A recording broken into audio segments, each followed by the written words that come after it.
Aha! Showtime!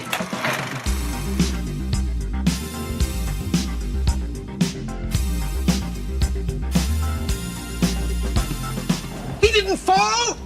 Inconceivable. You keep using the word. I don't think it means what you think it means. Rocky, you believe that America is the land of opportunity? Yeah. Apollo Creed does.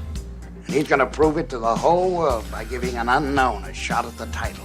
And that unknown is you. Take a look at this knife. It's a very unusual knife.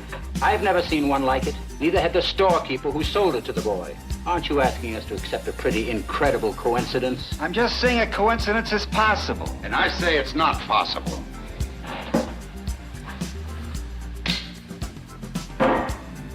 Good morning, angels. Good morning, Charlie.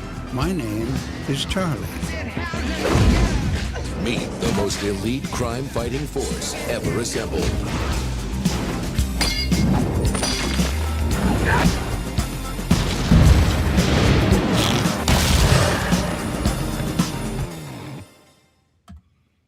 All right, let's go. That was awesome. Yep. Yeah, let's go. You must be an editor or something. Oh, guys, I am excited tonight. Hope you dug that intro. Just a little something to get everybody pumped for the show. If you are unsure what you've just walked into, my friends, basically, we've created this super fun cinematic journey called the 52-Week Movie Challenge, where we have a different theme every single week, and we're going to go month by month and bring people on and talk about the 4 movies that each of us watched and what our overall reaction was, whether it was good, whether it was bad, whether, we'll find out. Let's go through the horn and see who's with us. KB, take it away, sir. What's going on, everyone? KB loves movies, and tonight you could call me Ed McMahon. Nice. Hello. What's up? What's up, everyone? Thank you, Huck, for letting me join tonight, man. I really appreciate it, my guy. Yeah. Jeffrey. Hey, thanks for letting me come on this first one. I have been super excited to do this all the way since last January when I started 2025. Mm-hmm. So, and we've got a whole crew with us this year. It's very exciting. Yes, it is very exciting. I mean, I know Jeff was he was ready to go this year. He was lit. He's like, I'm doing it. I'm going all right. I want to recap. I'm like, dude, I was going to do a recap. So, Johnny, what's your take, bro? Again, I want to say thank you to Huck for inviting me back on here. I am super excited about this year's, and I want to kind of do better than I did last year, but who knows? I probably won't because I'm an idiot and lazy. You'll do great, man. I have total faith in you. You already got Brian, 4 down. welcome to the challenge this year. How are you, sir? I am good. I am excited for this one. I've been looking forward to joining this challenge since last year. I just didn't join last year. I caught on about mid-year. I was following along with Dave and your guys' stuff. So happy to be a part of this. Really looking forward to just watching a lot of awesome movies. Oh, man, thanks a lot. And look, to everybody in the comments, we're just going to kind of flow along here. Just play along on the side. We're probably not going to pop up a bunch of comments, but we are watching. We know you're there, so thank you so much for gracing us. If you just got in here, please hit like, subscribe. All that good stuff means a lot to our channels. I have links to all my friends here in the descriptions below, so if you haven't been to their channels, please do so. And like and sub to each and every one of them. They are awesome. Now, what I'd like to talk about before we get going is this actual cinematic journey itself. I slaved KB Nose over these 52 picks, but I tried to make it different from last year's 2025 with a couple of holdover ideas because I think they were so expansive that they're kind of endless with choices, but also coming up with a whole bunch of fresh new batches. So just go ahead and chime in. How do you feel about this year's challenge overall? Anybody? Oh, I'm super excited. I think you took last year's and you just upped it just that ever so slightly more. You got color coding here to kind of give us ideas as to when we can kind of go to the theater and see a new movie. Hopefully nothing gets pushed back and messes that up. Right. But everything lines up with big heavy hitters throughout the whole year. Like you worked really hard on this, and you can tell even if you just look from last year's to this year's. and I'm sure last year's wasn't easy either. So Yeah. Like, so that was the biggest change, because I know KB and I talked about this. You know, we nailed a couple. Like, I remember like putting like a superhero movie down last year, and I can't believe I didn't put it down when either Superman, Thunderbolts, Fantastic Four, or like it just didn't line up. I'm like, okay, I have to make up for that this year. So planned it out this year. Yeah, I think that was pretty brilliant though on your part to do it that way. 'Cause it does. It helps with the planning. You know, like I said, it behind the scenes. You know, I got the first 15 weeks planned out already, and a few sporadic weeks planned out. So who else is like Brian is a super plan ahead, or raise your hand? Who likes to plan really like months ahead? I think honestly, I'm the big overachiever because I have it all planned out for like the entire 52 weeks. Not to brag, but what you need to let us know is how many of those you switch. Yeah, that's right. Yeah, Now, because that's how I have it. I have some planned out, but like I was saying before, there's always leeway to switch it out. Right, or go to a movie and see something that lines up. So that's gee, thanks for the advice, Brian. Yeah, that's the beauty of the categories, right? Like, I mean, you got a point. Yeah, you got a point. There's so many different movies that you can pick. Like, how do you pick just one? Right, exactly. But I think it's just like when I was planning it out, I just thought of like the first thing that comes to my mind. Yeah. So. Yeah. You know what's funny is I found myself, if I had spare time during the week, despite what I picked, I tried to actually watch a few more of that, genre. I didn't have to, but I watched. I couldn't believe, the week of like a one-word titled movie. I think all the movies I watched had one word title. It was fun. It was fun. Yeah, there's a lot I could have chose from too. Far ahead. There's so many to pick from, like we're in this group and everybody's talking about their pick, and I'm like, oh yeah, that one could have worked, and that one could have worked. Oh yeah, I have that on the shelf, and I could have opened that one instead of the one that I did open, and that's why I am trying to take it week to week. I look ahead a little bit and I think about some things, and I know that certain ones are going to fall for certain movies in the theater. But if I plan it too far out, I feel like I have too much homework to do. Like I felt like I set myself up for too much to do, and it's easier just to go week to week. Plus, like I said, doing it with all you guys, I find new movies that I hadn't thought about for certain weeks sometimes. Yeah. Now, who is and I know a lot of us hopefully are doing this. So who looks to their shelves first and says, I have not opened this. Thank you, everybody. Good. That is the main reason for this, is to not only watch something you've never seen, but also maybe just open the stuff you bought and enjoy it. So all of them so far, except that's why, when you started this year's challenge, I'm like, you know what, instead of going out and just watching this, I got tons of crap back here I haven't even seen. This is going to force me to actually go to my collection and just start picking titles out that fit with each week. That's good. Yeah. Well, we got a Crackerjack audience out there. I guess real quick before we start, has anyone been out to, as the challenge gets people out to the theater, though it's not this week, has anyone been to the theater this week and seen anything? Yep. Luke. Not me. I go every single week. Right? Me and you. Yep. I think we both saw Send Help. Am I right? We both saw Send Help, but the night before I did go see Markiplier's movie Iron Lung. Nice. Really enjoyed that. Yeah, really enjoyed that. But Send Help is better for sure. So much better. Nice. Not so much better, but it is better for sure. But I still really liked Iron Lung. Yeah, okay. I did a double feature yesterday, and I think I chose the right order. I did Iron Lung and then Send Help. And if you're going to do a double feature, I think that's the way to go, because Iron Lung is a little bit more of a slow burn, and Send Help isn't very slow at all, but very fun. Nice. Yeah. Well, hang on, having a glitch here. Just wanted to say thanks, Galactic Movie Man, 3-month member. Very cool. That's why I answered your question. All right, let's get to it, y'all. We are going to dive into week 1, of course, to honor the amazing talent of Rob Reiner and his filmography, his acting, and all that good stuff. All we had to do was pick something to start the year off, and it couldn't have moved me more than to. It wasn't even a question how I was going to start this year when I heard about the horrific, sad passing of Rob Reiner. So I'm glad that we all jumped on it, picked something good. I don't think you could pick something bad. And we'll just go around the horn. KB, what did you pick for week number 1 for a Rob Reiner film? Well, I'm trying to stick to either the collection and unwrap a few things or hit the cinema more. And it was a great time to open up. This is Spinal Tap. Nice. The 4K came out and I upgraded from the DVD, and I just wanted a reason to watch it. And we watched When Harry Met Sally on New Year's Eve, and I was like, ooh, missed it by hours. So I decided to go with Spinal Tap. And it's a fun watch.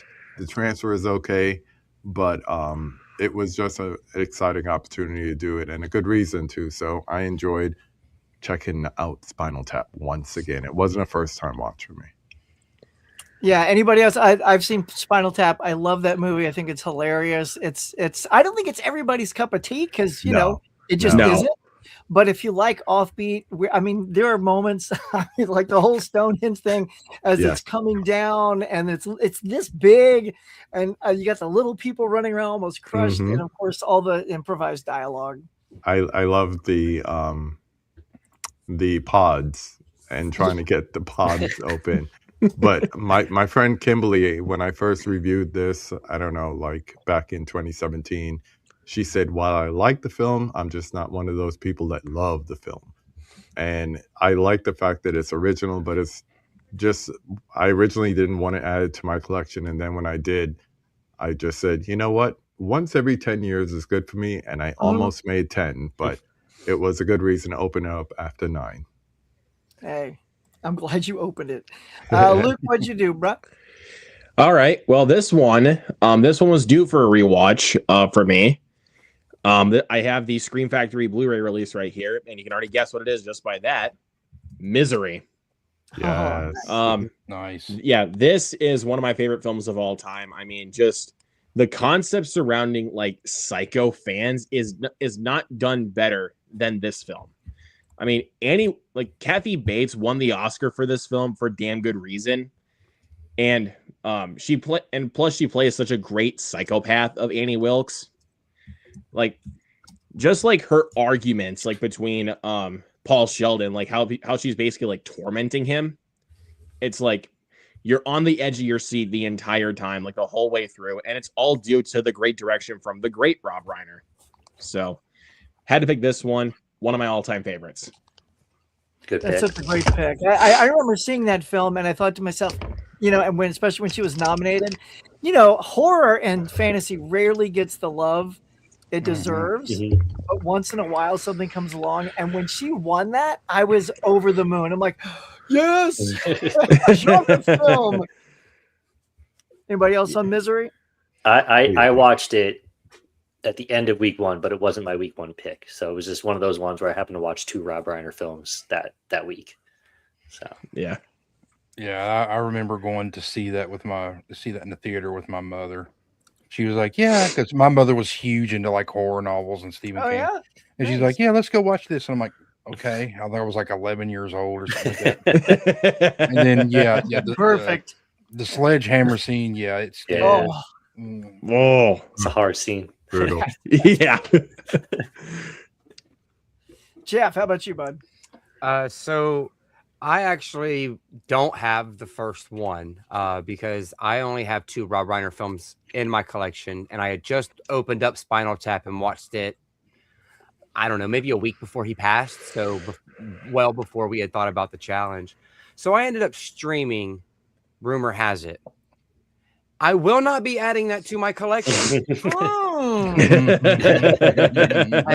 and it kind of, so for me, the 52-week challenge has kind of started off a little shaky because my whole thing is introduce myself to new films I've not seen and pull something from my shelf, and I won't be adding that one to it. There was some slight issues I had with that one.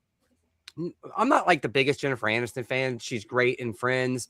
I don't think she really transitioned to movie star very well. But there was a lot of like ancestral things that were kind of just pointed at throughout the whole movie. And I spent more of the movie feeling uncomfortable than I did like I should with a romantic comedy. So that was not a very good start of the challenge for me. I still rated it pretty good because by the time you got to the end of it, it was a really good overall story. But like he says that line at the end, well, if we have a daughter, we're keeping her away from so-and-so. And I'm like, that's just a disgusting thing to think about. But you know, maybe not the height of Rob Reiner, but it was still enjoyable enough. But I won't be adding it to my collection. It was a one and done for me. He directed that too, right? He was in it, but he directed it. I don't think he was in it. I don't recall seeing him in it, but he did direct it. Okay. It didn't leave that much of an impression on Jeff to notice if Rob Reiner was in it. I don't believe he was in it. The question is, did you see The Graduate?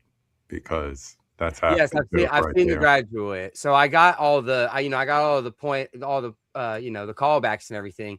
It's just, it was the whole, she didn't get her answer before she slept with him kind of thing. And that just kind of rubbed me a little weird. And then the movie just kind of never really answered it till closer to the end. So,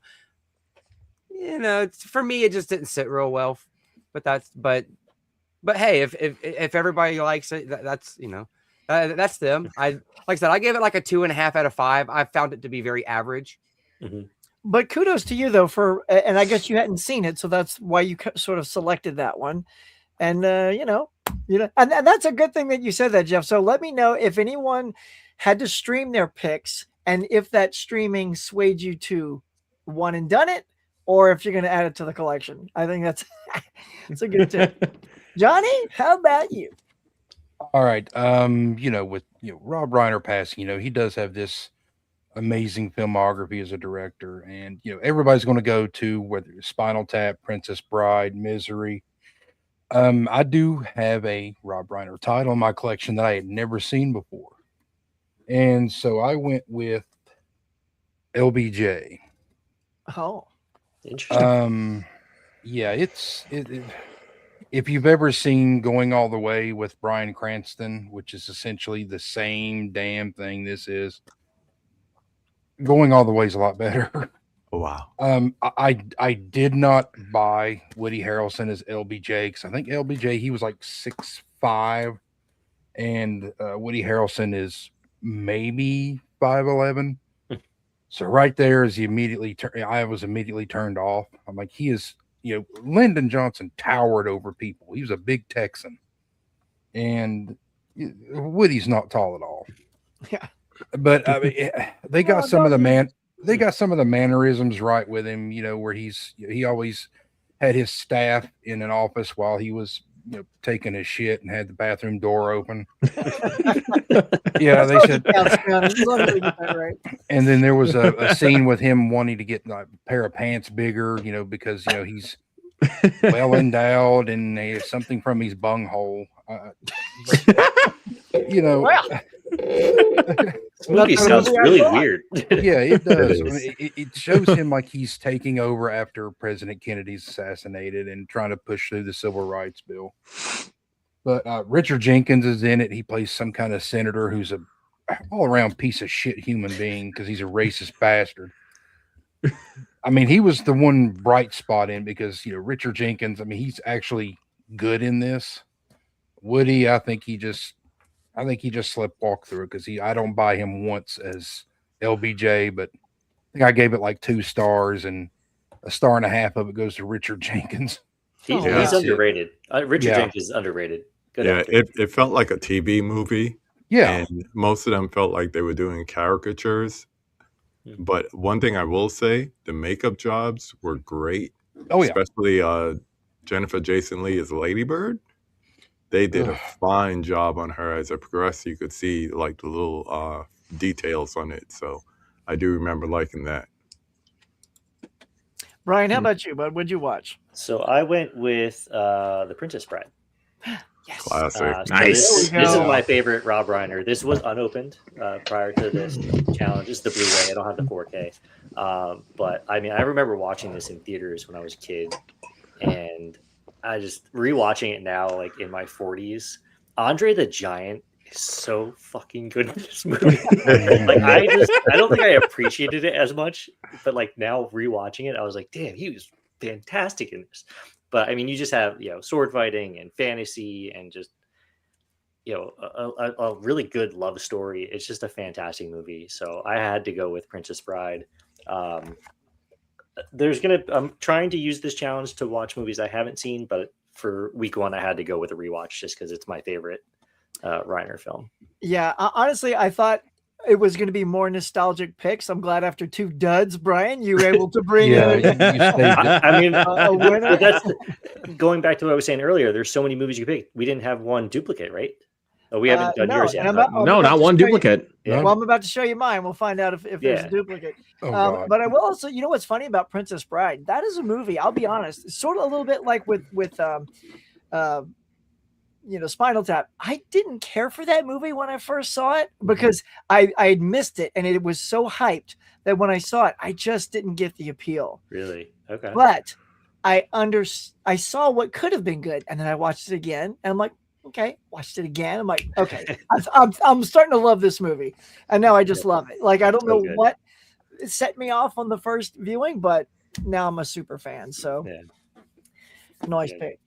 Well, for mine, y'all, I've had this again for years, cellophane wrapped on 4K, and that was A Few Good Men. I was dying to watch this again. I love a good courtroom drama, and man, I'm telling you, Cruise, he holds his own against Nicholson, which we all know the scene, and just the cast itself with Demi Moore, Kevin Bacon, Kiefer Sutherland. It's just a tour de force of acting just to watch these guys go at it. And that final scene when Cruise gets all up in his face, and he's just pushing him to say it, and he gets him to say it. I'm like, and like even Cruise is like, yeah, like the whole room is like, oh, even Kevin Bacon's like, oh my God, So I just loved it. I was so glad to revisit this. Threw 5 stars on Letterboxd. I'm like, yeah, I can't give it anything but 5 stars. I thought it was great. That's such a great film. Anybody else? I need to rewatch it. It's been so good. Yeah. It holds up. Mm-hmm. Yeah. Well, for those who watched TV movies down there, go ahead and fix that by watching this. It's on the shelf of crap I got behind me. I'm actually surprised none of us, and this was my second pick. Nobody watched When Harry Met Sally. That was I actually just watched it for the very first time earlier in the week. So. And amazing. Like, let's go. It's a great movie. Yeah. I'm so like, it was one of those cases just like Spinal Tap. I can't believe I took so long to get around to it. But isn't that okay? Like I love being that late to the game guy. Like I get it. There's always going to be something we're all late to the game for. But oh, what joy when it's something that's that good. Because it's like it took a while, but it was awesome. So good. That's weeks 2 and 3. Yeah, that's weeks 2 and 3 for me. Okay. Game on those two picks. All right. Yeah. Well, week 3, that is. Sorry. Okay. Yeah. All right. Well, you guys are doing great. Everybody in the audience, thank you so much for being here and supporting everybody. Make sure you hit like and subscribe. I don't know how many likes we got, but get on it, y'all. We need it. Let's roll into. We're basically just keeping it rolling. We are watching you guys. Please chime in what you think of our picks. If you are watching and playing along with the 52-week challenge yourself, let us know in the comments what you watched for that week. But we do have a lot of panelists here and 4 main movies each to get through. So let's move on to week number 2, and let's take it backwards. Brian, you're going to start us off with this one. All right. Keep it on your toes, man. Oh boy. Fresh, all right. So speaking of late to the game, don't watch a lot of Bond movies.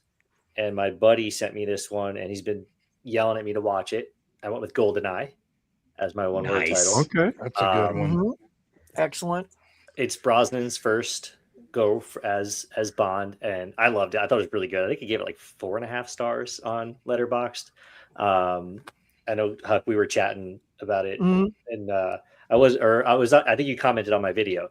I wasn't a huge fan of Famke Jensen's character in it, so I'll have to rewatch. I'll have to watch some of the older ones. Yeah, Xena on the she top. was kind of annoying. Nah, I loved her. Nah, But- dude. Yeah. I'll rewatch this eventually, but Brosnan was great. I learned that tanks can Tokyo Drift. It's really fun movie. Who knew? Can. Yep. Just a really imagine really the fun. skill he must have had to do that. It's like, oh, a tank. Yep. Oh, I can't wait to drift Yeah. this tank. Only James Bond. And you know what's great about that movie is that's what kept it going. It kept that franchise alive. People were sort of excited to get Brosnan. That's who they wanted when Finally. Timothy took over. Mhm. You didn't. Yep.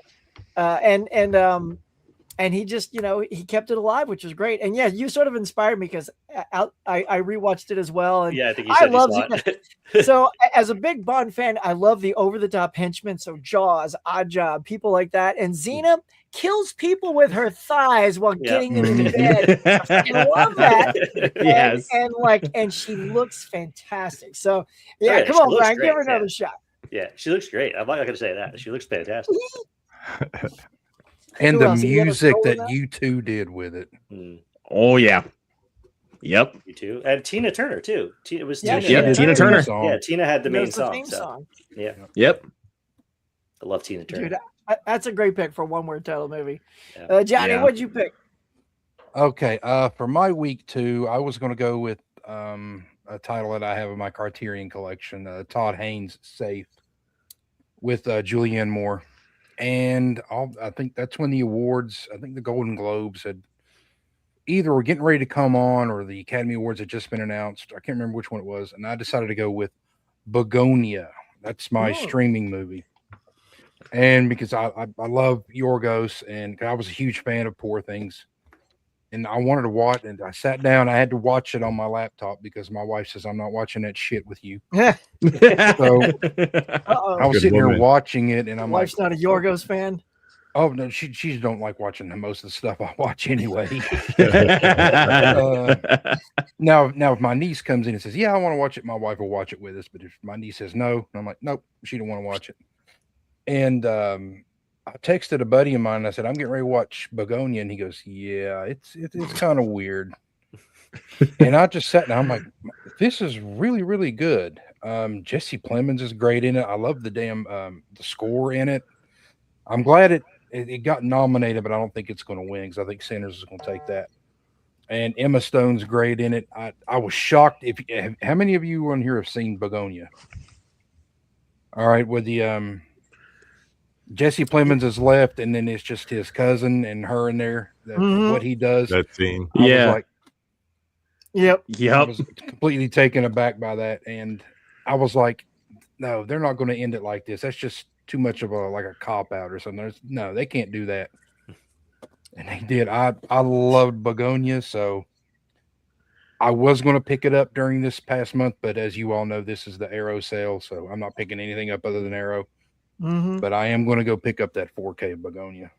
Yeah, I need to get that. Yeah. I gotta watch it. I'll probably get I that must be the only one who didn't like it because I watched it at home and I almost turned it off after the first 12 minutes. But I'm like, Yorgos and Emma Stone, they have a great a great duo as far as director actor. So let me just stay with it. And then, like you said, Jesse Plemons, excellent. Yeah, but I don't know. I'm going to give it another watch. Talking about Arrow, I also want to check out Save the Green Planet and then rewatch Begonia and see if it gives me a different perspective and maybe I'll like it a little more. I didn't even rate it. If you go on my Letterboxd, it's not rated because I'm going to reserve my rating until I rewatch it because I know I'm going to get a different vibe about it next time I watch it. But score was good. I'll say that much. Is it as long as Poor Things? No. Poor Things was No, I think Begonia is only like 2 hours long. Oh, it's not bad. So, If but that. it flows by pretty good. Like Yeah. I'll say Yeah. that. Yeah, I got That's a good under pace. 2 to it. hours. It's paced really well. Nice, good. See, I'll shoot in the middle too. I'm leaning more with KB. Like, here's the thing: I enjoyed the performances. It was an insane, ludicrous plot, and no spoilers. So we're gonna talk in code. Yeah. The ending we'll just say the ending wardrobe was ridiculous. It was Yeah. ridiculous. Yeah, that was All right. Like that. All right. That is what. It reminded me of 50s B movies. Yeah, yeah. It tried too hard to be so weird at that end. I was like, Yeah. no. So. And weird for Yorgos. I'll just say, if you know Yorgos, he goes there. Yeah. I'll just Yeah, say he that does. he goes there. And I get it because And I I did like love that. Poor Things. I really enjoyed Poor Things, but maybe like KB on a rewatch, it'll change my mind. Yeah. All right, Jeff, what you got? So I watched one that this one word terrifies millions, and that is Godzilla. Yes. Nice. OG. So as a 90s kid, I watched the one from the 90s. Never been a fan of it. I don't like Matthew Broderick in general. He's okay in a few bit pieces, but that's not the reason why I don't like that Godzilla movie. I just never had been a fan of it. So I'd never given this one a chance. And there's a reason why Godzilla is so culturally significant, and it's not because it's big creature, wow, scary monster. There's so many humanizing pivots in this movie and in this film where they talk about humanity and the way we treat each other and the monsters that we create with war and poverty and that kind of thing. So there's like a whole bunch of different outlooks on it, and it's not just a movie about the monster. That's what I really dug about it. And this really started to brighten up the 52-week challenge for me, because that's what I am doing with this. Is I want to expand my mind with great cinema. And obviously it's on the Criterion Collection. It's been out for over 60 years now, and it's raved, and there's a reason for that. And it's just one that I probably should have seen a lot longer ago, but I'm not sure if it would have impacted me as much as it did in my 30s. Sounds like you watched Gojira instead of Godzilla. Because the Japanese one, I did that. I watched the Japanese one and then I rewatched the American one, and I'm like, why did they make the American one? Yes, I did do that. I watched the Japanese one first, and then I put on the American one, and I went to and I fell asleep during the American one. It's just not as good. Because that's the one with Raymond Burr, right? They added Raymond Burr to the American, but he's not in the original. I've never seen the original. I've never seen the original one. I've just seen the one with they added Raymond Burr and mansplaining. Yeah. and nice whatnot. And he's also in a sequel too, but yeah. But you said you want to get into more cinema, but yet you hate the 98 version, Jeff. How dare you? I'm a Jeff man. That is cinema. That's peak cinema. My biggest memory of that is seeing it in the drive-in. That's like my biggest, my favorite memory of it is that I tie it to the drive-in. It's a perfect drive-in movie. I get that. I will say this though: the marketing campaign for that size does matter. I mean, that was that was what a tagline, right? And that teaser trailer that came out like the summer before. So good. Yeah, so good. It got you. It was better than the movie for me. Right. Yeah. Johnny, what'd you watch for this week? I've already gone. I'm sorry. Yeah, you already gone. You got to go backwards. Luke and Johnny. You went the backwards direction, Huck. What you doing here? I'm sure Johnny watched 2 movies. Luke. Answer for Luke. Okay. Johnny, tell us what Luke watched. Luke, what did you watch? Okay.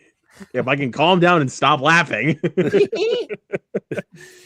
This was another rewatch, and I'm going to pull a recent one like Johnny did, because I did not like this when I first watched it, but it really stuck with me to give it a rewatch. And not going to bring it up, but with what's going on in the world right now, this film is more relevant and funnier than I thought it was. And that is Eddington.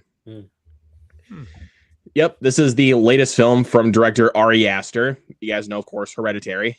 And you have Joaquin Phoenix here as a sheriff who is an anti-masker. Like, this takes place during May of 2020, like when COVID was like really starting to rise. And he's going up against Pedro Pascal, who is the current mayor of this town. and he's like, "Hey, I'm going to go up against you for a mayor election because your term is up, and I think I can run this town better than you." So it's basically them two kind of squaring off, and basically all the crazy stuff that happened in the year of 2020. So, but like I said, the film is really, really funny and smart with its satire, because it's like there's like certain things that Ari Aster points out that you don't quite expect, but you can recall that from 2020, and it's really funny. The thing that really holds this film back for me just a little bit is the film's second act. It really slows down, and I'm like, I think it's just got to the point where the film just gets self-indulgent and exhausting. But after a certain point in the film, I can't spoil it because it's a pretty big thing that does occur in the film. But after that point, the film just skyrockets and gets so much better, especially when you get to the big shootout in the third act. Good stuff. So, has anyone else seen Eddington? Not yet. Am I No, watching I haven't seen it yet. wow. Wow, you It, picked it is on HBO Max, so and I would recommend Yeah. it. I mean, A24 if you guys movie. if you guys do like Ari Aster, then I honestly have no doubts that you'll like this one, because it's his first foray into a political satire, because it's really heavy with the politics. But like I said, there's another thing I forgot to mention. Even with rewatch, you start to understand Joaquin Phoenix's character motivations, because first watch, you're like, what are you doing, dude? But the second watch, you're like, oh, okay, now I see where you're going. Like, I understand why you did the things you did, because pretty much every single character in this film is extremely unlikable. Like it. But the thing that Ari Aster does, he basically pokes fun at both sides of the political spectrum. Like, he's like he acknowledges that both sides are ridiculous, and he just pokes fun at both of them. And I'm like, you got some serious balls, Ari. Yeah, I love that. Can't wait to see that. And not to try to overhype it, because it's got issues, but I would recommend it if you like Ari Aster. Cool. All right, KB, how about you? All right. So this is what I was talking about before. I will kind of make a spreadsheet of like ones that I think would be a good fit. And I heard one word title, and immediately I thought Lifeboat. I finally get a reason to open up Lifeboat. And then within less than 24 hours, I also watched Begonia, and I was like, Begonia. And then, I said what I was going to say. And then the next day, I met up with some friends, and we had a shared experience at the movie theater seeing Primate. And I'm going to quote my friend Christian. I put it in my letterbox because he's sitting there next to me, and he's laughing, because we're all laughing throughout this movie. Not just of the gore and the ridiculousness of it. So great. And we had a blast. It's definitely a movie that you want to see. Well, you can't see it in movie theaters anymore, but definitely it was one to see in the theaters, but definitely see with a group of people, because that's the best way to see it. And like a lot of people are talking about Send Help this week, it's much better than I expected it to be.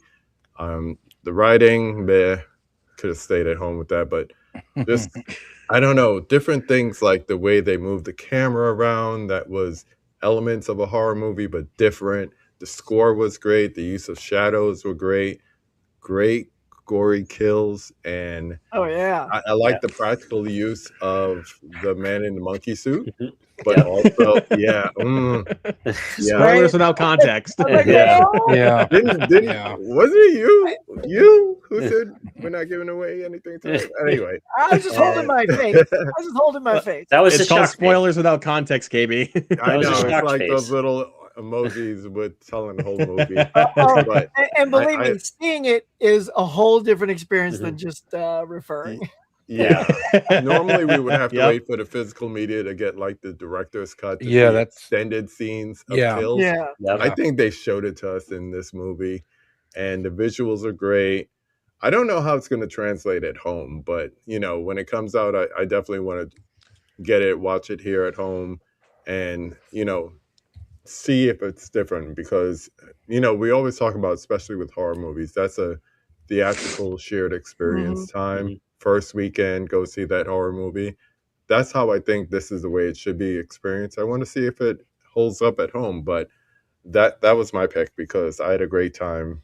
And like I said, screenplay, acting, you didn't go for that. You just went for the kill. Yeah. So I gave it like 2 stars. Isn't that great though that you saw 3 single or multiple single word titles and just decided to say, screw the one I originally wanted. I'm now picking Primate because exactly. I want that flexibility, man. I watched about 5 that week that were all single titled just by happenstance. Abigail being one of them. Luke, I wanted to rewatch Abigail because we did a watch along with that. And I will just say it bumped up my love for that movie to I think I put 5 stars because I just love that movie. Good.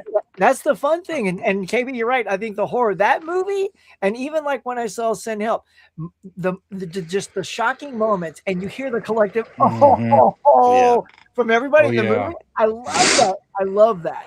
And the uncomfortable laughter that people have. When they see a lot of that. A lot of the kills had people kind of squirming in their seats too, because we kept expecting a cutaway or something. And they stayed there. It was like a Terrifier movie. They stayed there, and you saw the kill and the sounds and everything, and they're like, oh. You can't look I love it.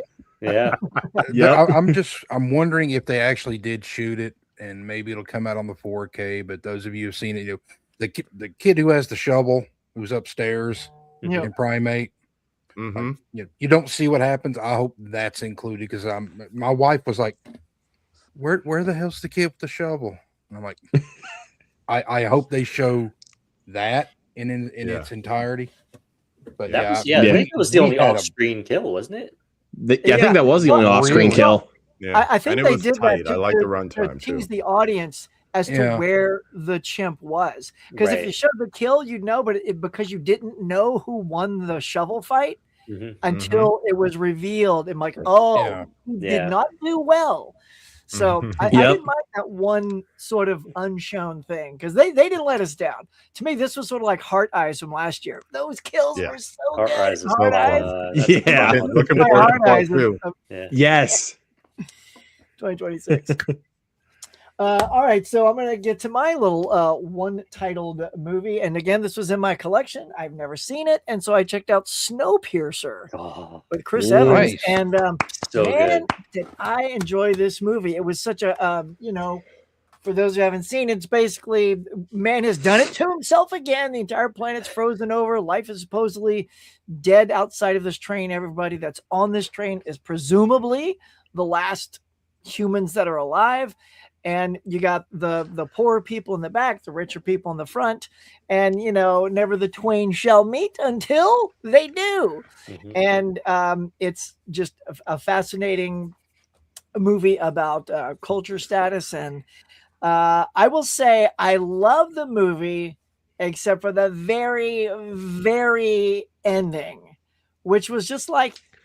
All I'm going to say is if they are the only people left on the planet, if they are, because my wife said, like, we had a nice little conversation. She goes, well, let's presume that man is smarter than that and didn't just put everybody on a train. Maybe we have bunkers. Maybe there's stuff throughout the entire world. There's got to be places that people have hidden themselves to survive and not just this train. And that helped me like the movie a little more, because if you know the ending, man's kind of effed. Is all I'm saying. It's like that's those. Yeah. I mean, like, you know what I'm saying. If you've seen it, you know. But I'm like, with their palate. Okay, so that's it. That's we're done. But yeah, so upon reflecting and creating something outside of what the movie is, I was able to get on board. But as it ended, that very ending is what just took it down like a half star for me. Did you ever watch the TV show? I haven't, no, because that's and now I kind of want to see the show because I feel like it's gonna fill in. The movie's really good. The show's good. It's got a good cast with Jennifer Connelly, Sean Bean, Daveed Diggs. Oh, nice. Very good cast on the show. Yeah. I love this movie. I recently picked up the 4K on a lightning deal. Bong Joon-ho. That's all I have to say. Yeah. And at one point I'm watching it. It plays like almost like a video game as they move through the train. I just love it. Yeah, it was fantastic. Like I said, I was riveted the whole time, and I didn't even know it was Bong Joon-ho until I hit play. I'm like, oh, Yeah, let's go. And again, I kind of love things like that. Like, wow, could have saved that for favorite foreign director week, but didn't know. Didn't know until it. Cool, man. All right, well let's keep the ball rolling. Again, I see everybody popping in there. Wifey's here. Hello, babe. Dell, everybody, thanks for jumping in. Digging all the people here tonight. All right, let's get to number 3. It's a movie that's set primarily in a single location. Johnny. Oh, yeah. Oh, really? Oh, yeah. Okay. This one, I think I remember telling KB about this, but this is the first time I'd ever seen this movie. I've got it in my collection, and it was, set in one location. So I decided to finally watch Rear Window. Yeah, nice. Yes, let's sir. go. You better love this. I gave it Coming to your house if you don't. Okay. I gave it 4.5 stars on my letterbox. There you go. Okay, There you go. Good. That's good. Jimmy Stewart doesn't do it for me. I don't know what it is. With It's a Wonderful Life, and I really enjoyed, Flight of the Phoenix, and I loved Anatomy of a Murder.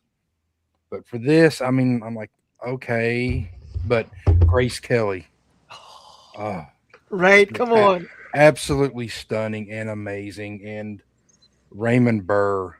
I mean, to me, growing up, Raymond Burr was, saw him on TV a lot at Ironside, and Perry Mason, and of course, that god awful Godzilla 1985.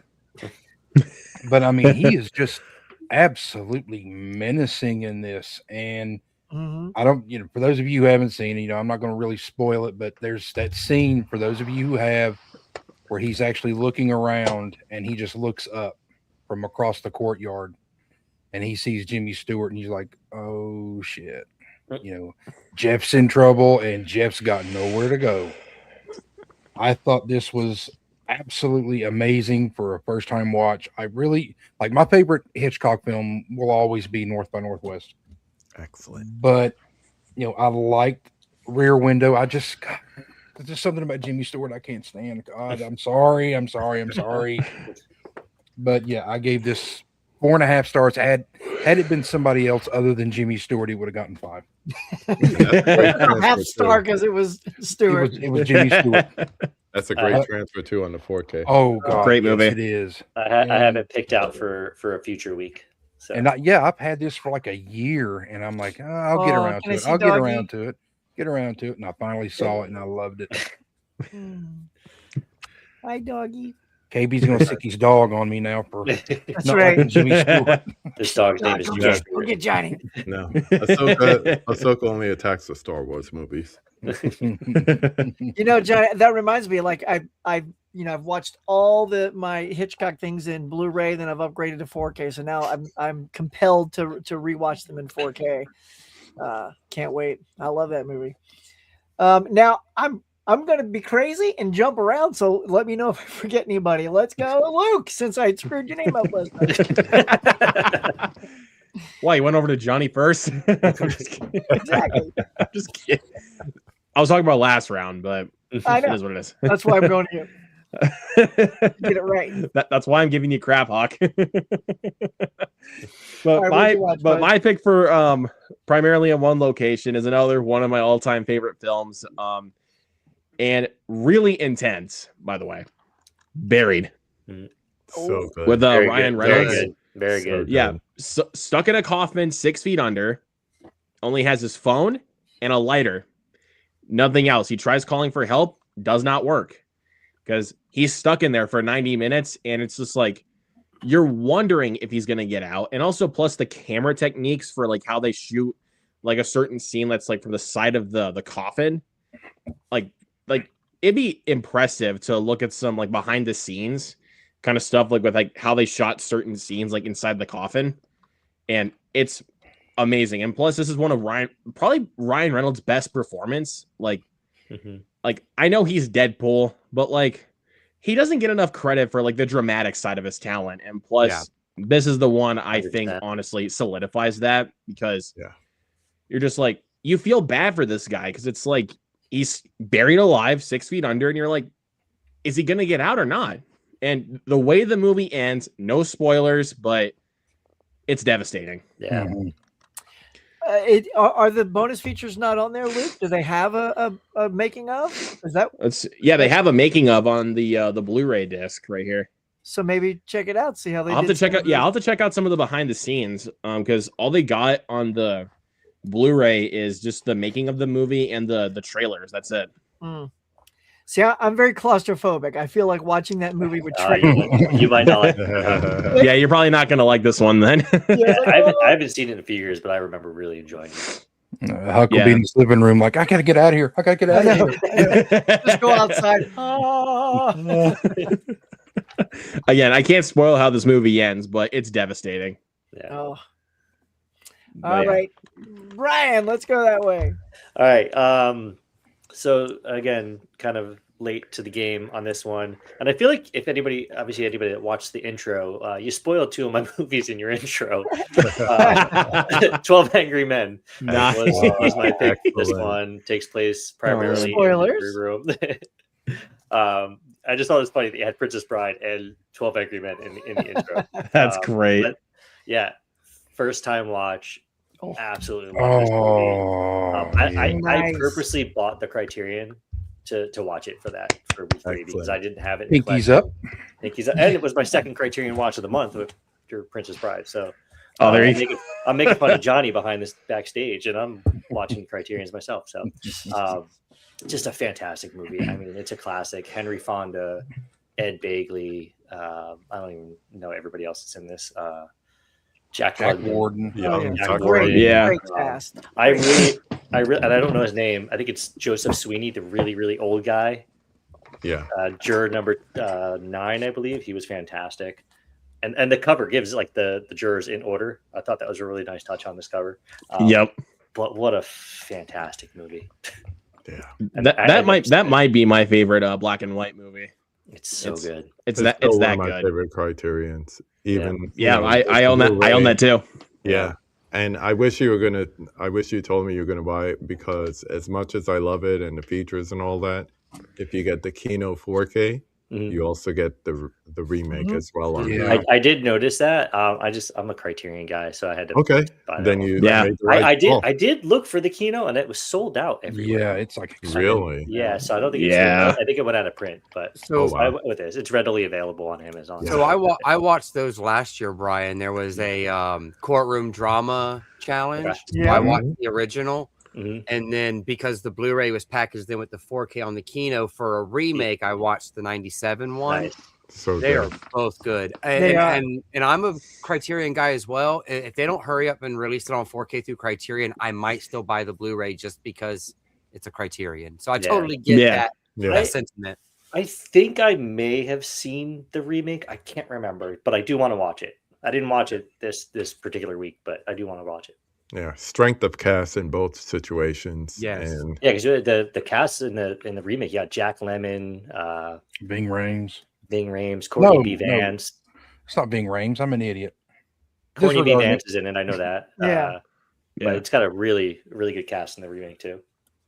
Yeah, that was great. I think I watched the same one, Jeff, as you. I watched because I did the same. I think we all did it. We all heard 12 Angry Men was great. We all went out and bought the Criterion to say one day. And I sat on that thing for like a year. And because of this challenge, this is what I love about it. I cranked it out.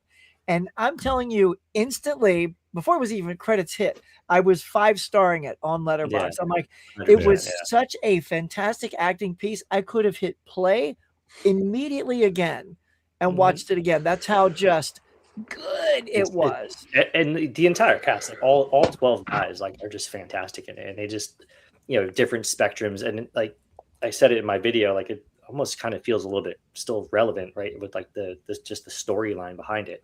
I don't know. It's one of those ones that, I waited way too long to watch. So thanks to this challenge. Yeah. You know what's so special about this movie? So my daughter, she's 18 now. She was a couple of years ago. They played that original movie in her school. Oh, wow. And she loved it. Like, I'm like, so look at the age, our 50 somethings and then a child who's in her teens love the movie. And then Jeff, when I was watching the remake, she comes out, yawning. It's 10 in the morning, 10:30, like kids do, and she hears the dialogue, but it's the new one, and she goes, "Are you watching 12 Angry Men again?" I go, "Oh, this is a remake." Oh, she's like, "Can I watch that with you?" I love that, So we watched the rest of it together. And that's shocking, because things like that I just don't think kids today appreciate. But yeah, it was nice to see a young generation really liking. I like Dell's comment in the chat. 6 happy men discuss 12. Yeah, I was going to comment. Shout out Dell. Brother Dell in the house. KB. All right.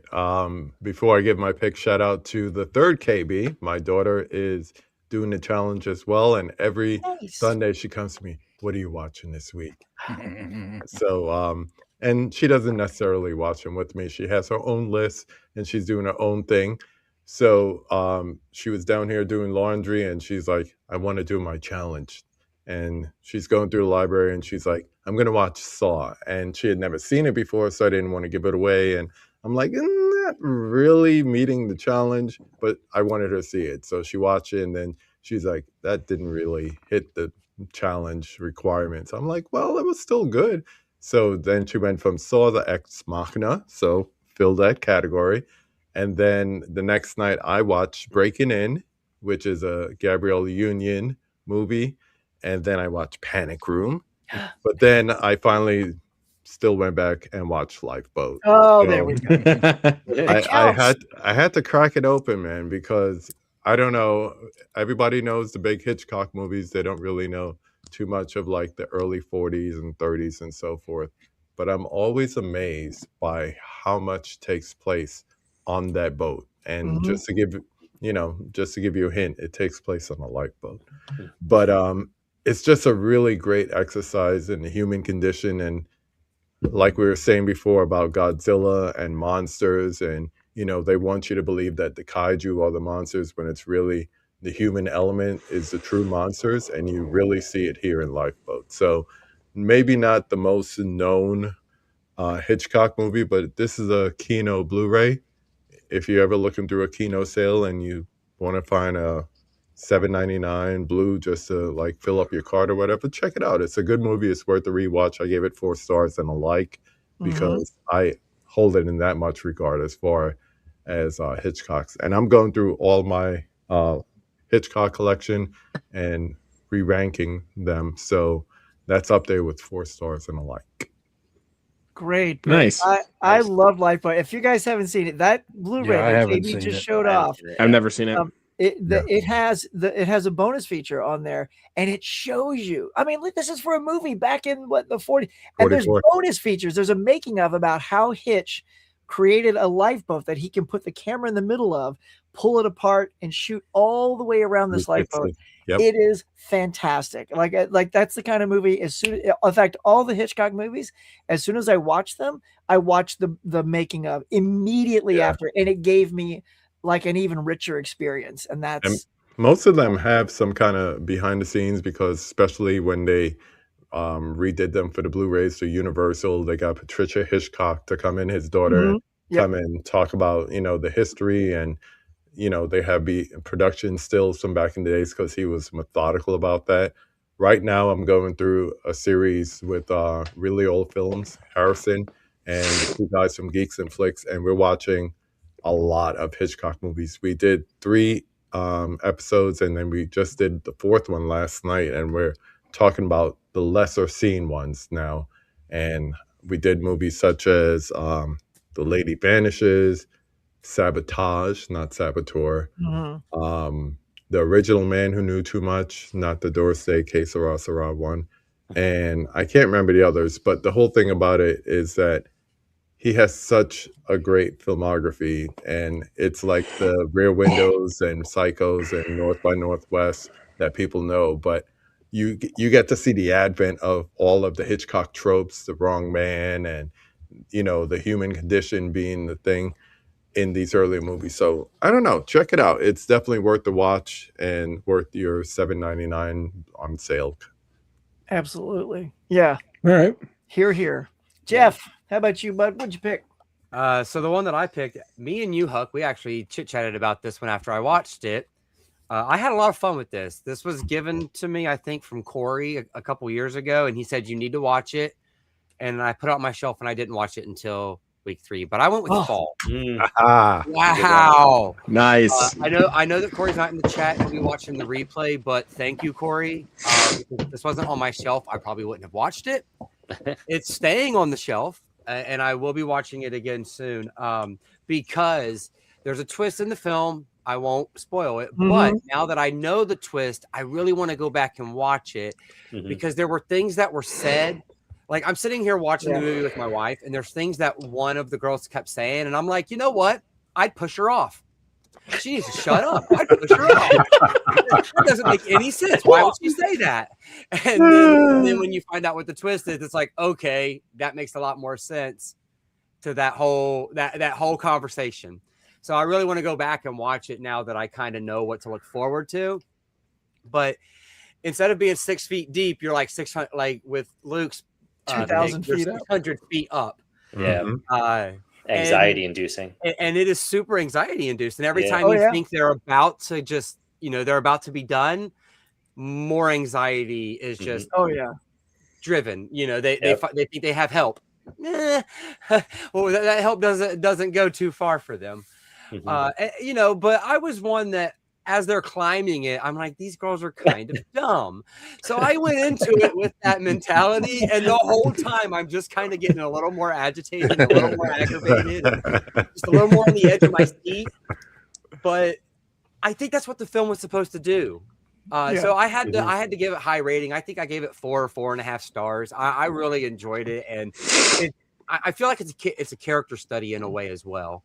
I suggest anybody that has a chance to watch it to go and check it out. It was a really good time, and it's a short run, 98 minutes, something like that. So yeah, it's funny because I told Jeff I pulled that same movie from my one-word title movie. Takes place in a single location movie. Like, it was just sitting there, and I kept watching the other. I'm like, I just have to work this into the week. And and again, I got it at a thrift, swap meet, and I'd never seen it for 2 years or whatever.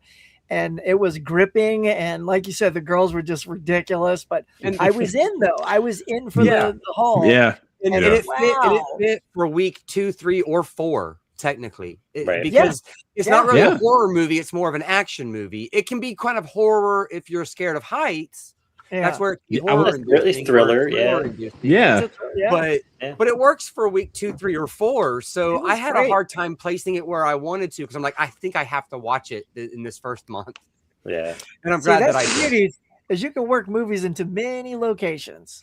KB, what were you saying? I have 2 questions. One, is that the Blu-ray or the 4K? It's the Blu-ray. Okay, because I think the only difference with the 4K besides the transfer is that it's the unrated version. I think that might be like a PG-13 version. Yeah, okay.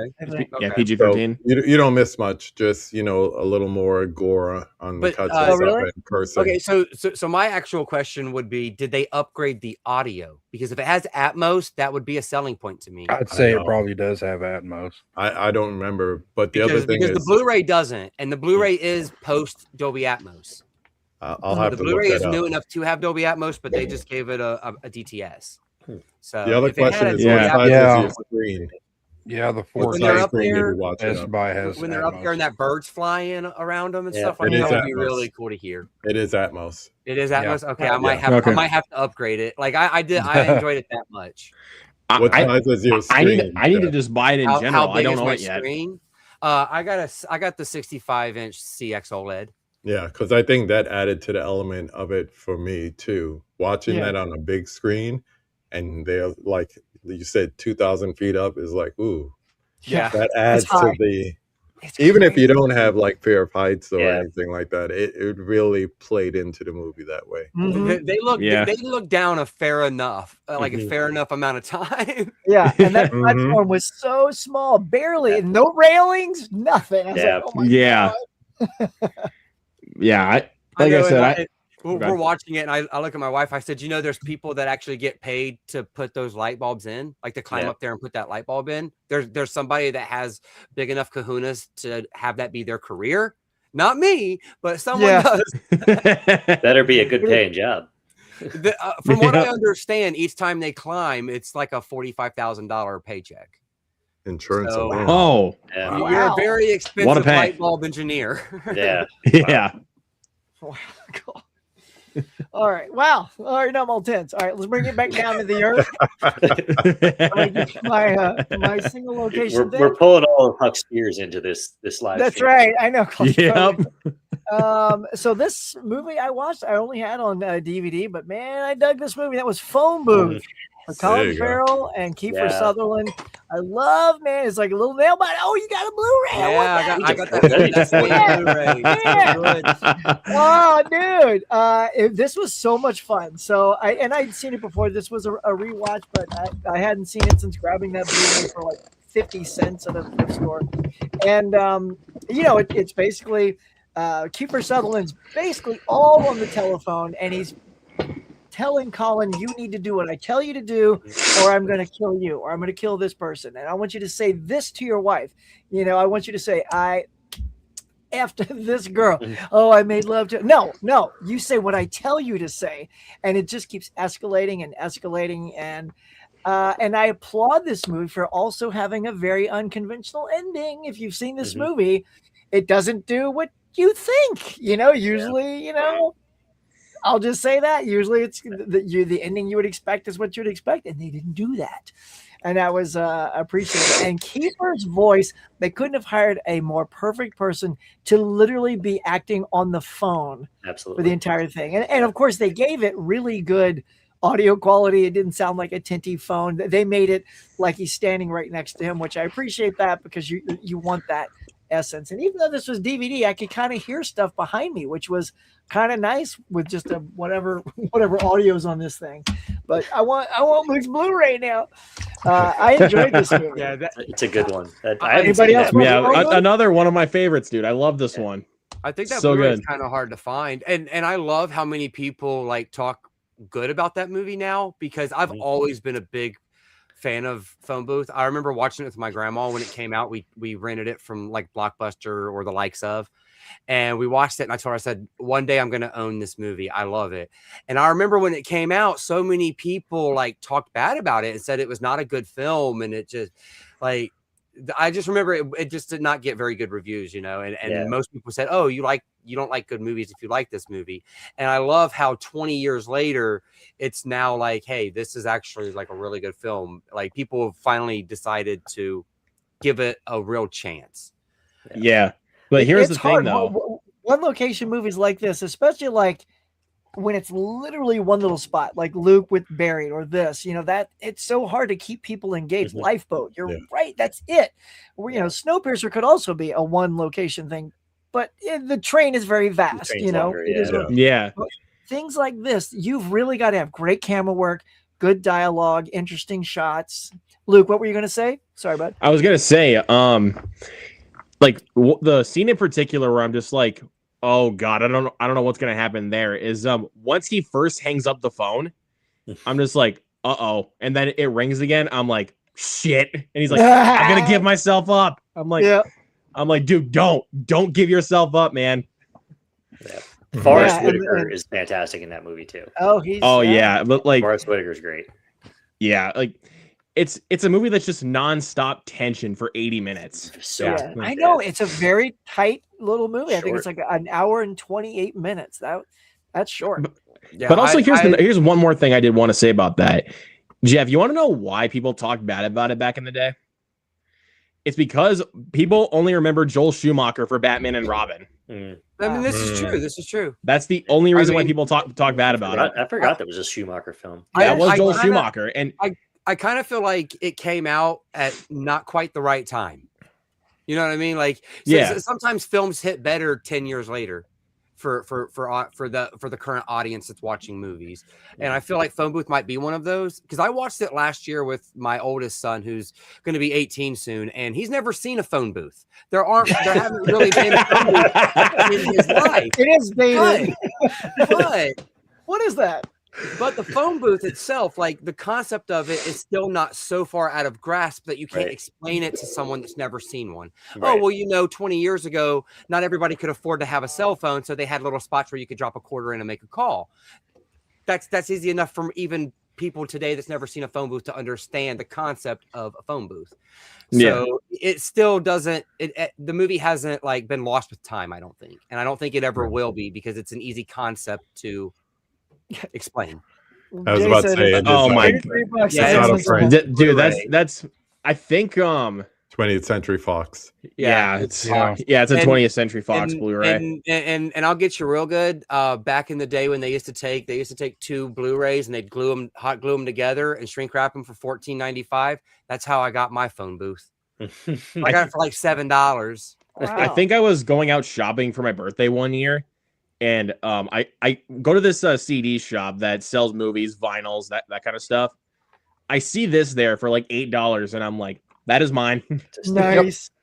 Yeah, I was like, that's mine. Watching that at the very opening, though, before Colin ever gets to the phone booth, his Irish accent kicks in a few times when he's talking on the phone. I'm like, oh, like he did not quite have his American accent. I remember at the very opening, and I had to chuckle. I was like, that's fine. Yep. But that's a great pick, Huck. Very good pick. That's a good one. Yeah. Oh, now I want that Blu-ray. Look, you don't want that Blu-ray. I found it fair and square. Nice. All right, this is a lot of fun, y'all. Let's just wrap it up. We're getting to the last one here. This is we ended the month with a female-led action movie. Everybody, if you're in the chats, let us know if you've been playing along. What did you watch for your female-led action movie just for fun? In the intro, I threw little Charlie's Angels in there. I thought that was very fitting as a female-led action movie. Kind of wish I'd have seen that. It kind of excited me to see those clips again. I think that movie's a lot of fun. I'm going to go ahead and start this one off. I don't own this one. This is one I missed 2 years ago. It flopped big time, but I watched Furiosa, a Mad Max saga. And I think one of you guys mentioned it too. I don't know if it's one of us or if it was like Dell or somebody else had mentioned it. And I'm like, you know what? Furiosa, I want to see that movie. And Miller, man, boy, like when you take this and the previous film, they do stunts better than any film I've seen in a long time. And most of them are practical. Yes, CGI is tossed in there to sort of accentuate it a little bit. Some of the things, obviously, people, if they fell off a truck, they get run over and killed, Yeah. But just the design of these cars and Hemsworth sitting on what's basically a chariot driven by 3 motors. I don't know how they did that. Like I watched the bonus features. They didn't say it. But it was, it was just online, so it was only a little something on YouTube. But just watching it and Hemsworth chewing up every scene, I thought he stole the movie. His bizarre accent is like his Australian, but it's all like Lady and gentlemen. It was so good. Anya Taylor-Joy was terrific, although I felt a little bit overshadowed when Hemsworth was on. And even when all the spectacle was happening, I think she sort of disappeared around the spectacle, but she was still terrific. And this movie leads right up to Fury Road. If you've seen the ending of this, you know what I mean? I'm like, oh, look at that. That's her, It like leads it right in, which I didn't expect it to be that kind of thing. So I applauded that. And I had a really good time with it. 2.5 hours for a Mad Max movie, though, I felt was a little long. I think the fact that you don't even see Anya Taylor-Joy for an entire hour, she's played by a child for an entire hour. It reminded me of Superman the movie. You don't see Superman for 1 hour of that movie, and then he becomes Chris Reeve at the 1 hour mark, and then that's it. So it was very much a little bit like that. But otherwise, I think you could have, if you'd cut half hour out of the kid's story and got to Anya a little quicker, would have bumped it up a little bit for me. But yeah, Furiosa, I enjoyed it. What a thrilling ride that was. Yeah. I watched it for the first time last year on New Year's Day. I think it was my first movie of 2025. And then I watched that, and then I watched all the other Mad Max movies after. Yeah. I enjoyed it. And you're right. Hemsworth is just probably one of his best roles. I mean, he was so fun. I know he's he was so good. It's so different for him. It was fantastic. It took Saw that me one- 2 watches to get through it because I fell asleep in that Yeah. first hour, like you were saying. Wow. Just waiting for it Bit of to a show slow up. start, yeah. You know, But my wife say kept what you watching want. in the room, and she's like, "Where's Anya Taylor-Joy?" I'm like, "I don't know." I think she's in the movie. It's like, "Oh my god, call me when she's on the movie." It's just like every time she walked in Yeah. the room, no Anya Taylor-Joy. I'm like, Yeah. But Yeah. a George Miller movie, you know, you're going to get great practical and special effects, visual effects, and you're going to have great sound if you get the physical media. So that's the Yeah. only reason I bought it, because I really wasn't even like thinking about the story, because to me, nothing can top what we saw in Fury Road. To me, that's like the best in the Yeah. series, and there's nothing coming after that as far as I'm concerned. But yeah, it's really technically a great movie, but everything else besides Hemsworth, bah. Yeah. I'll go ahead, Huck. I was just gonna say, I feel like if I rewatch it, I would just queue it up past the hour mark and watch it from there. That's where it got good. Yeah, Luke. I went and saw that one twice in theaters, and I have not watched it since for some reason. I want to watch it again, though. It's just, I loved it so much those first couple of go-arounds, but as the time has gone on, some of the green screen really got at me. I was like, dude, some of this green screen is really bad. Like, seriously, it's so bad. Like, I noticed the green screen, but it didn't pull me out. It looked like when the truck went, woo, and it would just zoom right into Hemsworth's face. I'm Okay, like, that stuff was cool, but then there was like a couple other moments where I was like, oh, you're losing me there a little bit.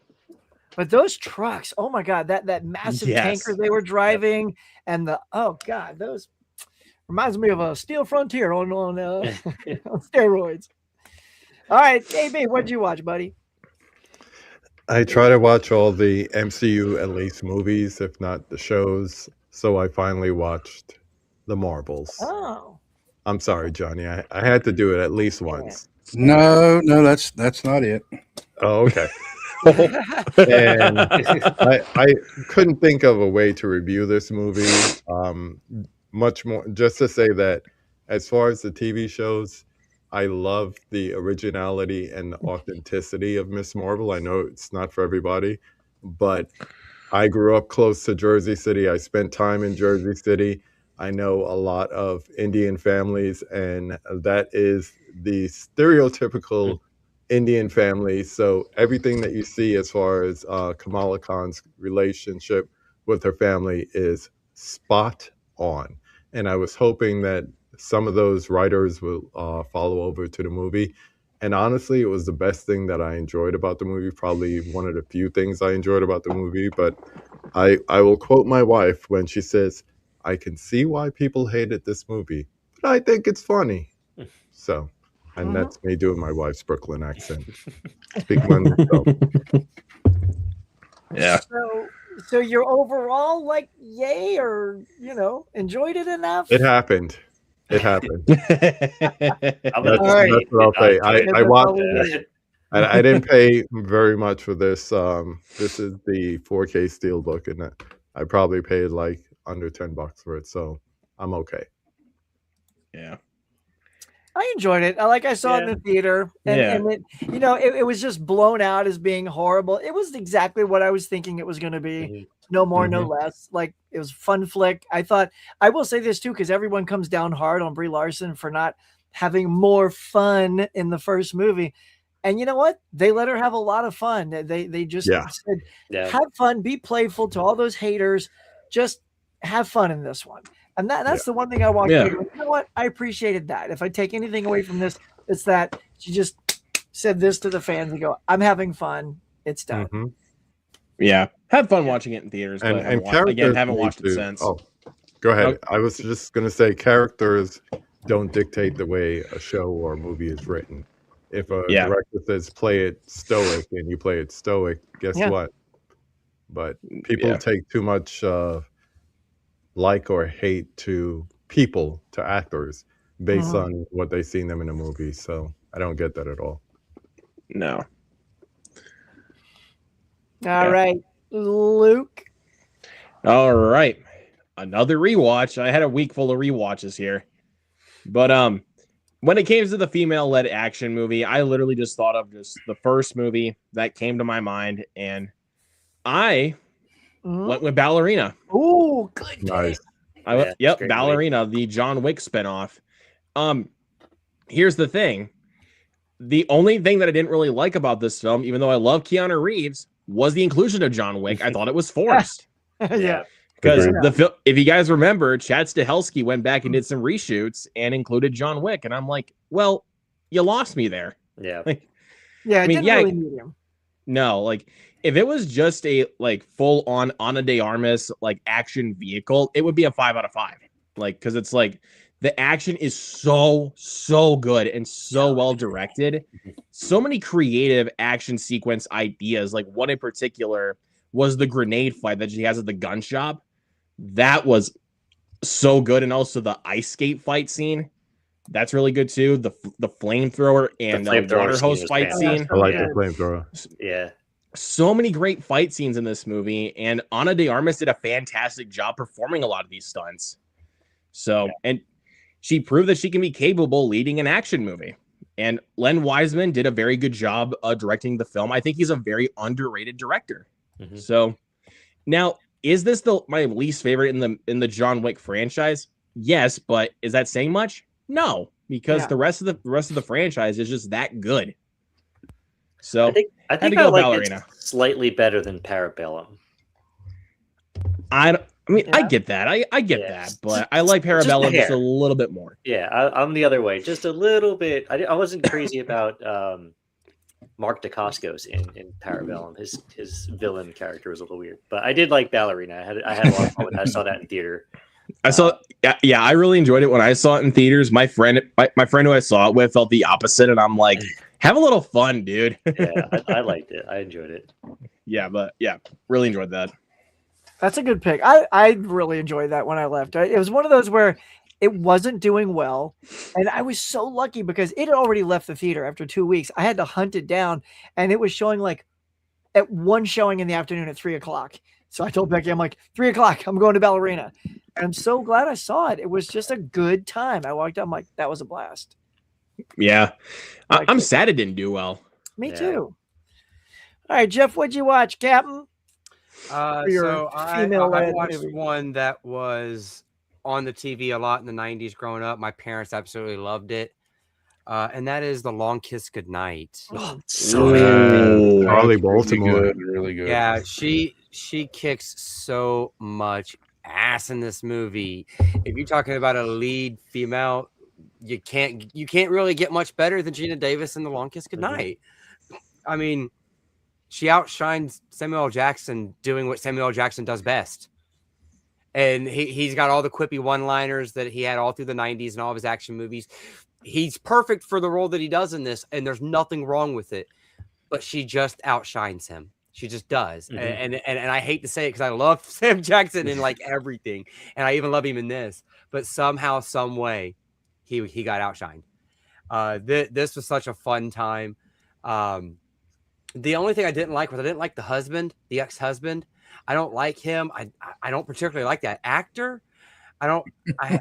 He doesn't pop up in very much stuff, but I don't particularly like him when he does. And he definitely played the bad guy good, but that's only because he gave off some kind of creepy vibes. But I had a lot of fun with this. Arrow did an amazing job giving the due respect for this film that it needed. And I think it brought a lot of eyes to one that maybe not so many people outside of my family watched in the 90s. It was on a lot in the 90s growing up. I didn't quite remember every beat for beat of the movie. So for me, I chose it as like a first time watch, but definitely like I'm busting it open and watching it because there were just certain points where I'm like, I kind of remember that. I remember that explosion. I remember her blonde hair. So it was like I remembered bits and pieces. But as somebody that's basically watching it for the first time, I had a really good time with it, and I will be revisiting it again. So good. The Arrow. I've never seen it. Dude. I've never seen it. Get the Arrow. Get the Arrow. Yeah. I do want to get it though, man. That's a film that's been on my watch list for a while. It's so good. It's so It's good. funny. If you can find another week to plug it in, I'll message you and be like, "Hey, it fits in this week." Yeah. Yeah, right. I'll probably buy it for the Arrows. Like, I'll probably buy it, man. But You should. You should. It's really funny, good. Jeff, because I picked it up for like the previous Arrow sale and never watched it. And even though I didn't watch it this week, I did watch it earlier this year. I cracked it open. You know, I don't know why. It just, it was like, it's not the week of, but let's just watch these movies. And again, like you, the good thing about getting old, KB, is like it's like a brand new movie. Yeah. Like I know I Give it watched enough it. time. Just give I it enough know time. Yeah, I know Yep. I watched it, but I cannot remember at all. I remember the carrots, and that's probably because Yep. I saw the trailer. Yeah. I'm like, oh, she cuts the carrots. I didn't remember it at all. It was like a fresh new movie. I'm like, yeah, Die Hard director, Die Hard 2, Rennie Harlan. Randy Harlan. Uh, Oh, she was and it was married to fun. him for a while. Yeah, Mhm. Oh yeah, It was did not good know that. Yeah. nice pick, man. Nice pick, Johnny. Very good one. All right. Well, my title, I guess we're getting a repeat now, the first repeat. 'Cause I also went with the Marvels. Ah, 4K and everything. Is that the first Yeah. one tonight? That's the first repeat. Yeah. Wow. Yeah, that is. Nice. Yeah, I mean, I wanted to understand like why people hated this thing, and I had never seen the Miss Marvel hate TV her. series, but I had fun with it. I mean, I actually liked it. I didn't like how they made Sam Jackson funnier in this. They made him like too comical, and I'm like, that's not Nick Fury. But yeah, I mean, I had a great time with it. I thought it was okay. Certainly better than I liked it a lot better than I did Brave New World. That's for damn sure. Yep. Yep. Ditto. Thank you. Yeah. But yeah, Brie Larson, she seemed to be like more likable in this than Mhm. any of their other stints as Captain Marvel. But I've never seen the TV show, and I thought about watching it, and who knows? I may go and check the Miss TV Marvel's show out. good. Yeah, Miss Marvel's good. I got through the first couple episodes and I stopped there. I mean, I was enjoying what I was watching though. Yeah. Yeah, it does just like a little pick up the whole closet moment in the movie. Basically, is the end moment of the show. So Yeah. Yeah, Like- so it's like they picked it up right there. yeah, so that's your connection. So you don't need to. Oh, okay. Yeah. All right. Yeah, you're all good. Yeah, it leads to that the whole thing. Yeah. But yeah, good. See, I like that we're kind of talking about this, and that we're all like, yeah, it was okay. I liked it. Yeah. Like we don't Yeah. understand the hate. That's the beauty of Yeah. doing these things. It's like everyone talks this and this about something. Let's judge it for ourselves. And Yeah. Like It's hell, good. across like, the panel, we all liked it. like hell. Johnny said that it was better than Brave New World. I like it way more than Quantumania. Like, Yeah. Like I understand the hate for those two. Yeah, those are bad. But yeah, yeah. I mean, But Marvels- I'm with you, Johnny. I'm with you. All right, B Dubs, take us home. All right, so I think you said earlier to let you know if there was anything that I watched on streaming. So the final movie for this month was a streaming movie. I don't have it on physical media. I will never have it on physical media because Netflix does not put their movies on physical media. I watched The Old Guard with Charlize Theron. Ah, yes. I really enjoyed it. I thought it was a really fun, brutal action movie. I didn't know that it was like about immortals. Like going into it, I had no idea that was the premise of the movie. So it was really like that was like a pleasant surprise for me. So, and I didn't know it was based on a comic book too. So it's actually a comic book movie. But I had a lot of fun with it. I thought it was really good. It left it open ended and it led right into part two. I actually watched part two the day after because why not? And then part two leaves it open for a part three. So maybe we'll get a third one. But I don't know. I loved it. I thought Charlize Theron was great. She did a lot of her own stunts in it. I was reading, so I thought that was a lot of cool. That was really cool. The rest of the cast, I've never seen them in anything, but they were all really good as well. So really fun action movie.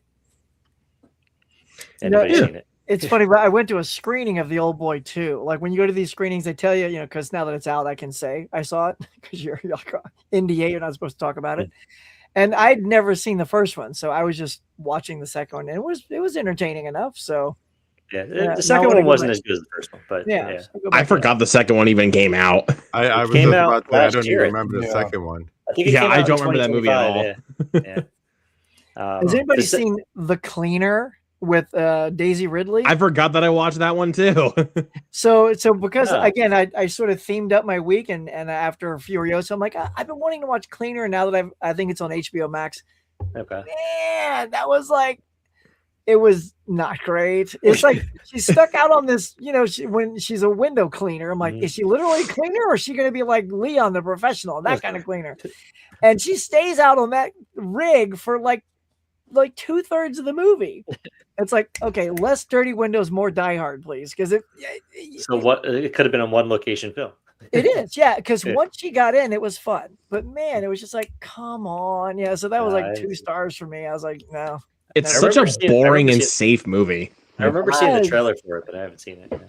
Trailer looks so much better because the trailer makes it look action packed. Right. But you don't get in that building until like the last 20 minutes of the movie. Yeah, but you want to know what's more heartbreaking than that?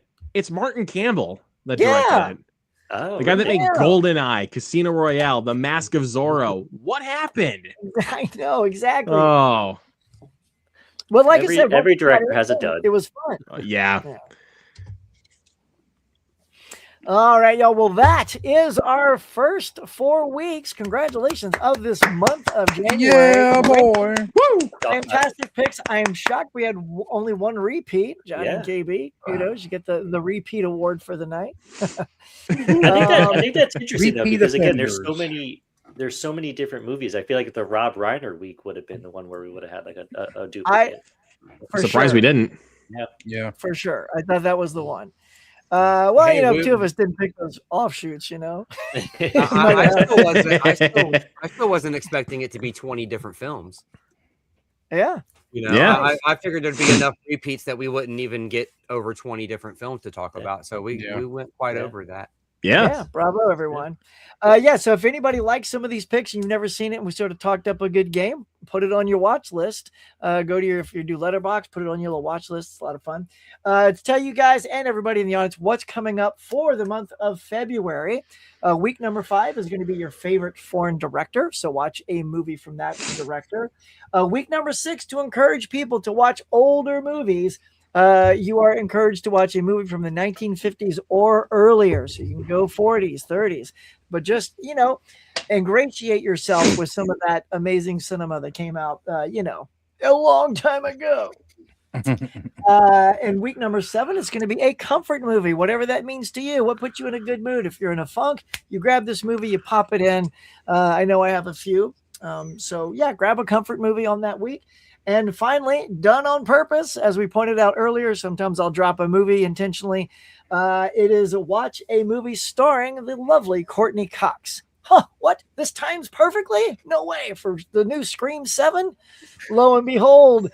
So if you want, get out and go see Scream 7, or by cracky, just pull out Ace Ventura or some other Courtney Cox movie and watch that instead. Or maybe you're just going to watch all the Scream movies and just go Courtney crazy. So that is what's coming up. Anybody excited for these 4 weeks? What are you most giddy about? I've already got my week 5 one already done and logged. So Well, I'll tell you what. Let's do a little tease with just week 5, and you don't even have to say the movie if you don't want. But who is the foreign director you're going for, Johnny? Who's locked in? What director? I'll go ahead and show it. Let's see. Come on. Again, first time watch. Jeff Tease and it Brian, pinkies up.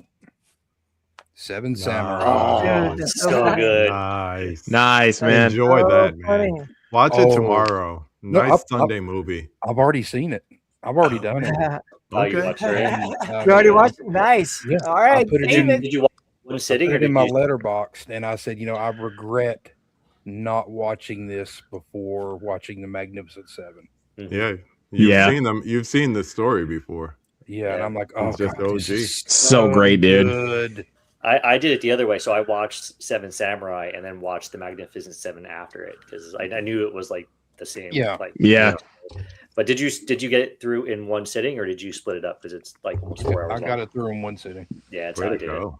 I was gonna split Nice, it up, man. but I was like, I'm just gonna keep going with it. That's a good pick. Yeah. It's funny, Johnny, 'cause I don't own that. I still haven't seen that myself either. But Kurosawa was on my list because I have Ron, that movie Ron or Ran, however they pronounce Yeah. it. So Ron, yeah. that might be my pick.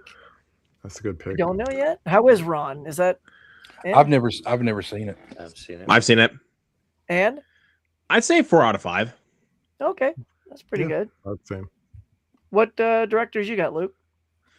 I'm also picking Akira Kurosawa, but look at this. but I'm gonna go with honestly my personal favorite of his, High and Low. Okay. Oh. I just watched that for the Mine first too. time last year, and I want to rewatch it for this So challenge. So good. So That's so it's great. incredible, dude. It's my favorite non-samurai Kurosawa movie. There you Jeff, go. who are you shooting go ahead. for? Oh, sorry. That's fine. I'm going with Guillermo del Toro, and I got this one for Christmas, so we're gonna go with Kronos. Ooh, good one. Oh, Very nice. good.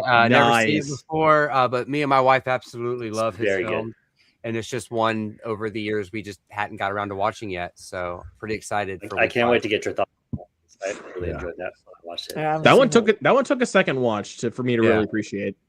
It's just a different take on like the vampire Yeah. Oh, is that what genre. it is?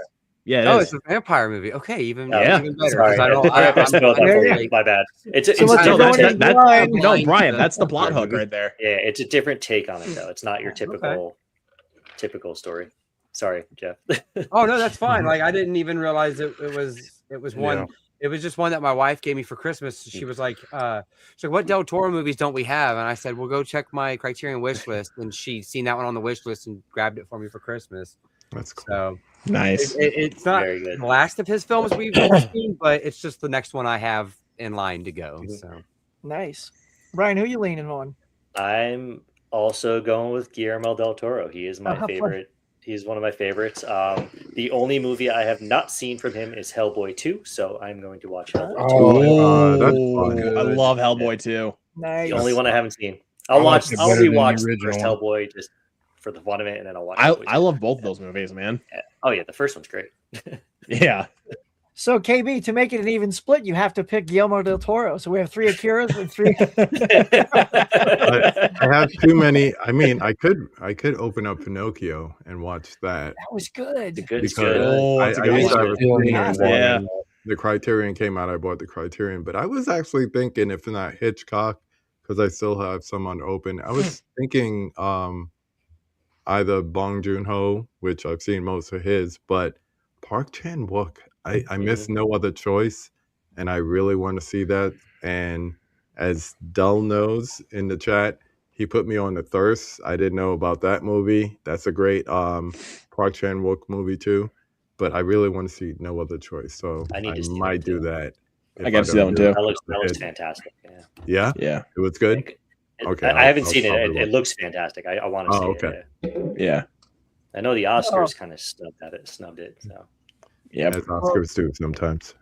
I mean, it looks like everyone's getting the audience excited. They're all like, yeah, Seven Samurai and Park Chan. Like, everybody's like digging it. So if you are watching, y'all, and you're playing along, let us know what you're going to pick, or just, enjoy your February and pick some good ones. So as we close it out here today, I want to say thank you to everybody. You guys are amazing. This is exactly what I wanted, is a nice chat about great movies. And, you've certainly got me going on a lot of them myself. With Johnny over there. But as we exit this park, just going to say hi to everybody. Tell them your deal. KB, starting with you, sir. Thank you for having us.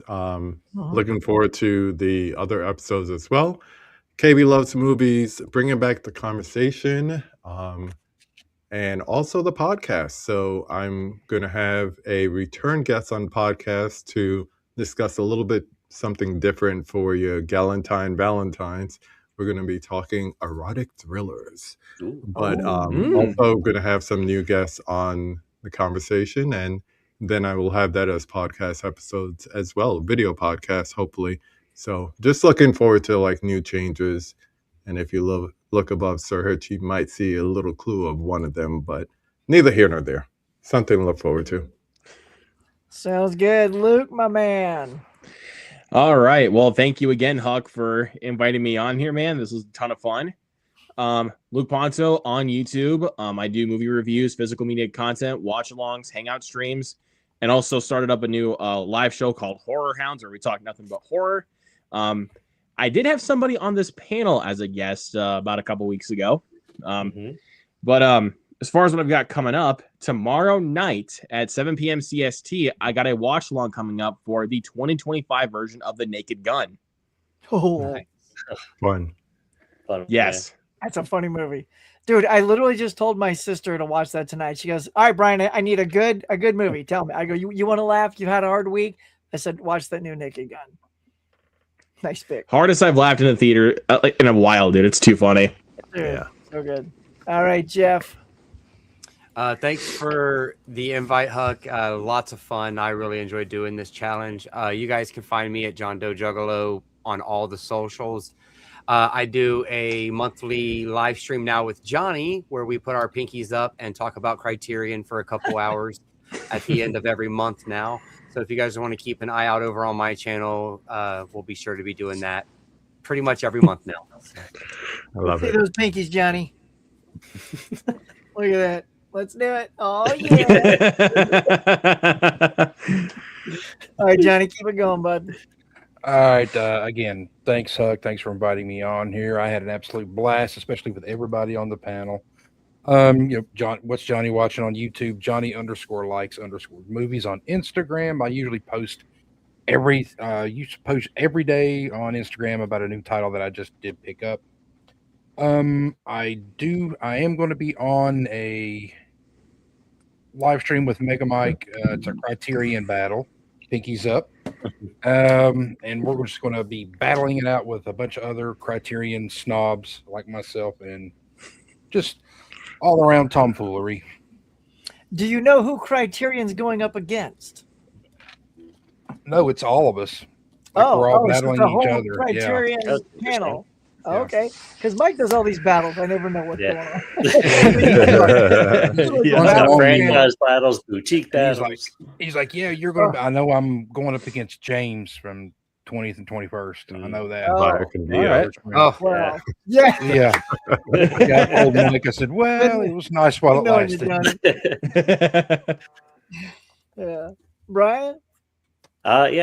Brian, B-Dubs Movie Hub here on YouTube, Instagram, Letterboxd, Facebook, all that good stuff. I do unboxings for the most part, and I am doing a video a week for the 52-week movie challenge. So next Thursday will be the week 4. So I'll do a video for the old guard.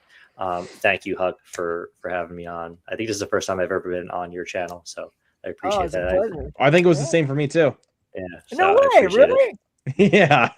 I feel like you might have been for one of my anniversary shows. Didn't you pop on once, Luke? No? I don't recall if I did or not, but yeah. I mean, of course I've collabed with you, Huck, but like I don't think directly on your channel. Yeah. Well, this won't be the last. You guys were an absolute pleasure. I'm so happy you could all make it. This was just a good voice to hear. That you guys are loving it, and I appreciate it. Of course, if you're at my channel, you know me. I'm Huck. I'm here on the YouTube. Hit the link tree. You'll see me on TikTok, Letterboxd, Instagram, all that good stuff.